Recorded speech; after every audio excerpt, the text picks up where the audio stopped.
Okay guys, welcome back to the channel. So following on from Friday's release, Michael, we released the video of the Haywood Golf 3 wood, the first metal woods we've seen from Josh Haywood out in Vancouver. I think we would say that we were sort of middle of the road, impressed with the 3 wood.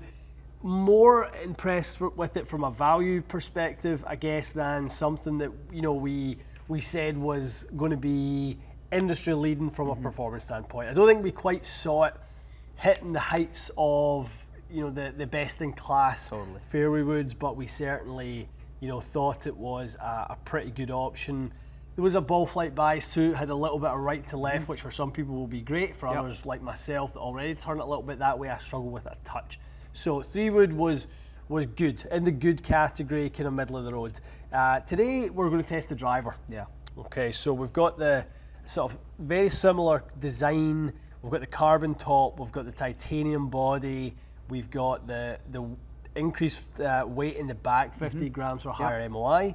We've got the tuning sleeve, which is, to be honest, one of the more subtle. Actually, it doesn't look like a sleeve, sort of looks built into it. Does looks like a bonded piece. driver. Does not look like a sleeved product. So I'm very, very interested to see how this one performs.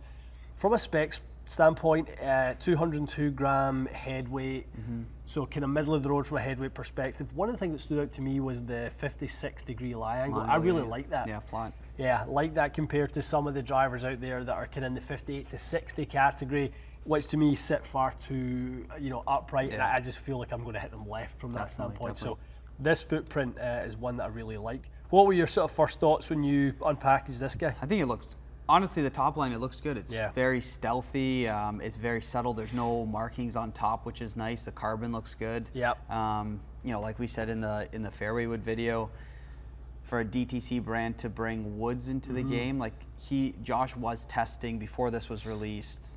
He tested it against Stealth and TSR and Ping last year, so there was testing done. It's not like he opened a book from a factory and goes, "Okay, send me these drivers." He wanted to see if he can get something to compete. So it'll be interesting to see how it does today. But first looks, it looks pretty good. It does. It looks excellent.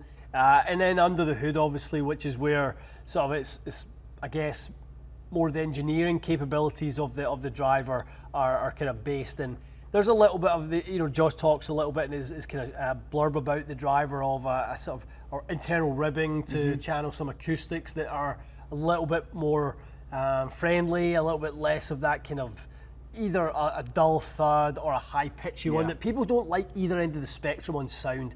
They like it to be sort of solid yet sort of not doesn't stand out on either end, whether it's too dull or too pitchy. Definitely. And from my little bit of testing so far, I've hit maybe 5 or 6 shots here just as I was kind of trying to warm some swings up. I would say it ticked that box, but we'll chat about that a little more as we go. Yeah, let's see it. We'll do a little bit more, again, same as we did with the 3 wood. We will do a head-to-head with it. I think that's only fair to see, whatever numbers we get versus what we are seeing from the same type of delivery. So we'll try and match those up as much as we can. Cool. Okay. All right, Mikey, thanks for setting me up in possibly the tightest holding on to man from somebody who's renowned for having a hook in the bag. Oh, that's all right. Shows its dispersion control. 12th hole at the Farms, 530 yards. You played it? I have played it, yep. I have been on the left side of this golf hole many times. Good luck. Thank you. I see it as a wee draw over the trees on the right. Is that how you would see it from the tee box when you played it? No. I played a few tee boxes up, so. Let's see what we get. As we said in the sort of intro, guys, a great looking driver address. It sits so square. I could not pick fault. If this was TaylorMade, Callaway, Ping, or Titleist, if this was their offering, I couldn't tell you that I was appalled by the look of it address or there was anything that stood out. I think from a framing perspective, I think this sits great. I really do. Sound pretty not good. A bad strike, Mikey, but not my best. Maybe a little bit in the toe. Yeah. So we've got a little bit of elevation in our favour. That was not a 295 carry. Right. As far as flat goes. That was a 273 carry. And we'll call out those yards as we go and make sure you guys are not thinking that we'll get the numbers all jacked up. We just picked a hole that we thought was going to be a tough hole. Definitely, yeah. That was actually quite a good strike. Yeah, I was expecting that to come back a bit. Yeah, I did as well. Yeah, a little bit toe side, but... Yeah. What was the actual carry? 277. Okay. Ball speed's not bad. No. Efficiency 146. Pretty good. I think from back here it sounds really good too. Yeah, it does, doesn't it?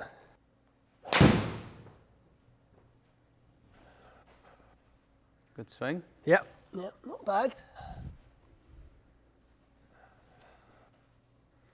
Ball speed's up a little bit, 159. Yeah, there you go. Strike's consistent. Spin's good too. It's a good swing. It's a good driver, Mikey. Yeah, it sounds really good. And for a demanding tee shot like this, you haven't really missed the fairway. Strike's consistent. That one spun up a bit for you. Yeah, I mean, 11 millimeters low. I would say 2700, that's held on really nicely. Yeah. I'm teeing this one where I tee it.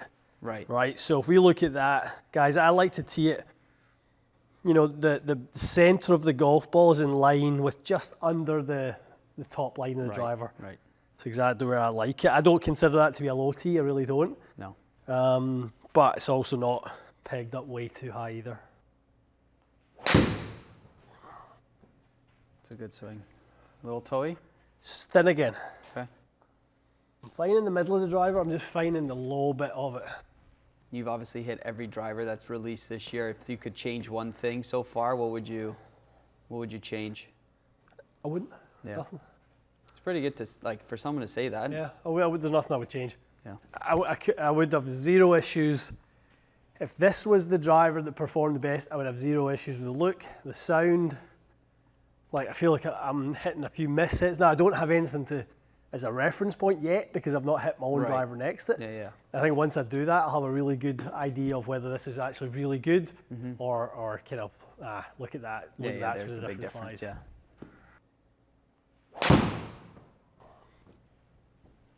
Good swing. Pretty decent. That was probably the best.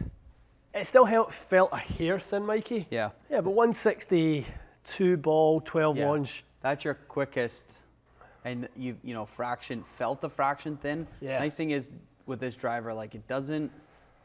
Sometimes when you see a driver that doesn't have full adjustability and it starts to kick up and spin. Yeah. This thing stays really, really consistent. All right, Mikey.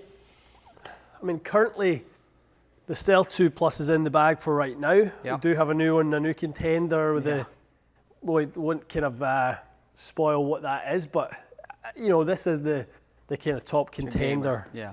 Same shaft as what was in the Haywood as well. Yes. Yeah, exactly.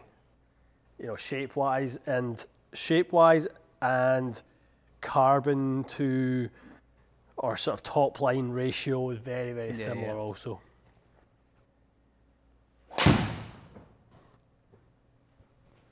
Really felt like I got a bit more out of that one than some of the other ones.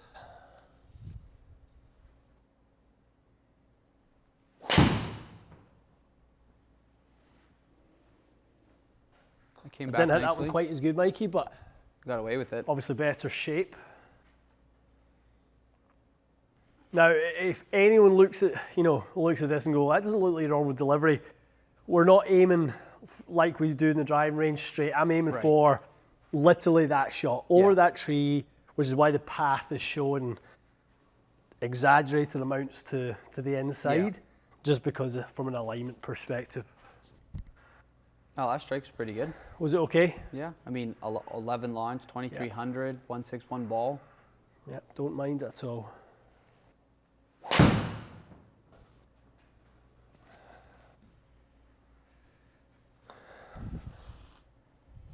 At 280-ish in the air. Yeah. Right out of the gates with the Stealth, your ball speed's just that little bit extra quicker. The Haywood took a little bit longer to kind of get into 160s. This kind of hovers and hangs out low 160s all the time. Just a touch higher, eh? It sounded pretty good. Yeah, kind of similar to the first one. Probably 162, 163 ball speed, something about there.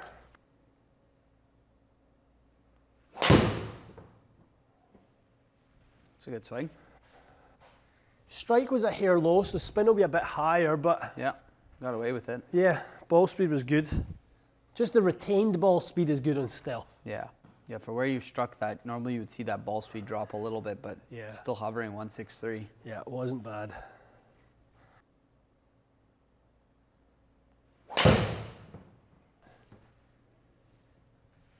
Good strike? Probably, I mean, yeah, not bad. Sounded good. Yeah, not bad. All right, Mikey. I would say a much closer test this time. Definitely. I mean, we're still going to say sort of fitted Stealth 2 Plus for me, which I've had this for a while. I know exactly what it's like. The dispersion was really, really good. Ball flights were nice and tight, but 5 yards for a lot of dollars saved. Yeah, 100%. I mean, I know Stealth 2 you hit well, that's your gamer, but the Haywood Driver, I will say for a DTC wood, if you're looking to get a driver right now and save a few dollars, Haywood 100%. I would put one in the bag, no issues. Yeah, I felt like, I think I said this in the video, or maybe it never made the edit, but I did feel like there was something missing that could have made that 3-wood really good. And then maybe it's a material mix, or maybe it's something, you know, just in how adventurous the sort of face thickness would be, or something along those lines. I felt like it was missing something. I didn't actually feel that today with the Haywood Driver. Efficiency was very, very high at a very similar speed. I mean, I would say as far as I felt more comfortable with a NDMC, a multi-compound grip versus a Tour Velvet. I can definitely, I know myself, I have 1 to 2 miles an hour fluctuation depending on how comfortable I am with the grip. The efficiency one is probably worth talking about though. The TaylorMade was more efficient at the high speed. Yeah. That's where the ball speed, sort of 3 miles an hour extra, you know, sort of came from. Really happy with launch and spin on both. I'd probably take actually 12, 6 and 24, if I'm being honest. But you know, I'm kind of getting that ball flight with the Stealth with the weight and the toe as well. I don't have that option with the Haywood. So, you know, all things sort of being equal, if we weren't talking about price, I would walk out with the Stealth too. But that's not the way of it for a buyer. It's not the way it is for you guys. You guys are, you know, rightly so concerned about the price of the driver, and for that money, this is a tremendous product. 100%. Yeah, I like the look of it. It's made with good materials. It stacks up. I mean, you know, don't think that difference 158 to 161. It's a slow driver. We saw a couple 160s in there, so it's a very, very impressive driver. Yeah, we stuck over the 160 on every swing with the TaylorMade. Yeah. We snuck in there with what the last one I think was 162 with the Haywood. I swung a little bit quicker on that one just to see if I could, and it certainly rewarded with it. It was a kind of 158 is where it was pretty much the whole time. That kind of last drive never really bumped the average much. There's nothing really more. There's no subplot. There's no kind of underlying sort of, you know, story that we're not kind of sharing with you guys here. It is basically two fantastic products, both performing quite similar, and I would just ever so slightly edge towards the TaylorMade ball speed, but you know, a very even contest. Yeah, you're not hurting yourself if you put a Haywood Driver in the bag. No, but you're definitely helping the pocket. So if value is where you guys are making your decisions, or certainly making a decision which is heavily sort of weighted on the side of value, you're maybe coming out of something that's 10 to 15 years old, and you don't really want to go into the second-hand market. You don't really want to dive into the sort of, you know, older generations and things like that. And some people don't like to do that. Some people want a new current product, which is fine. Everyone has their own reasons for their buying decisions. We're just kind of delivering the information and the sort of results that this is a very, very good performing driver. I can see why on robot testing you know, it performed very, very well because it's doing the exact same thing here. There is subtle nuance when players, humans, you know, test product. Of course. There's weight, there's shaft, there's grips, there's all these sort of little subtle preferences that robots, you know, don't feel and don't sort of react to. That's why robot testing is a very, very small marker of performance when it comes to what we look at. We far rather tune into the human variable. Yeah. Get fit to one. See how it works for each player. Yeah, exactly. And that's another thing with the Haywood Driver. You can get fit to it. You know, Josh has his location now in Vancouver. He has his Haywood studio where you can get fit for any of the putter, wedges, irons, and now full complement of woods. We've yet to hit the hybrid, but we'll certainly do that one down the line. We're just waiting on a right-hand one coming in. But I wouldn't kind of advise you guys to hesitate if this was something that you had access to try and get out and try it. Yeah. $499 Canadian for a driver in this market is exactly around the sweet spot you guys are telling us that you want to be paying. We're telling you that it performs at a very, very high level. What is there not to like? Totally. Yeah. I mean, you're getting that tour quality, you know, driver for a cheaper price. I mean, sign me up. Definitely. Okay, guys, curious to hear your thoughts on what you guys feel is sort of the trend with the DTC woods. Obviously, irons, we know that they perform strong, but that's maybe a little bit less of a, call it an intricate design. Yeah. You know, irons can be, but, you know, if we're testing head-to-head irons, it's a little bit easier to get irons to perform similarly when, you know, we're not dealing with CT limits and the same type of rules that we are when it comes to the drivers. This is a little bit more of a bigger challenge for someone who doesn't have an R&D team behind them. You know, that's a big part of this thing. Josh is a one-man band at Haywood Golf. Yeah. You know, he doesn't have the metalwood department or the shaft, testers and shaft designers like the guys that have it Ping with John Oldenburg or anything like that. So, you know, this is a product that stacks up really, really well, regardless of the price and regardless of the infrastructure as a company. Yeah, pretty cool point to see. All right, stay tuned for more, guys. We will see you again soon.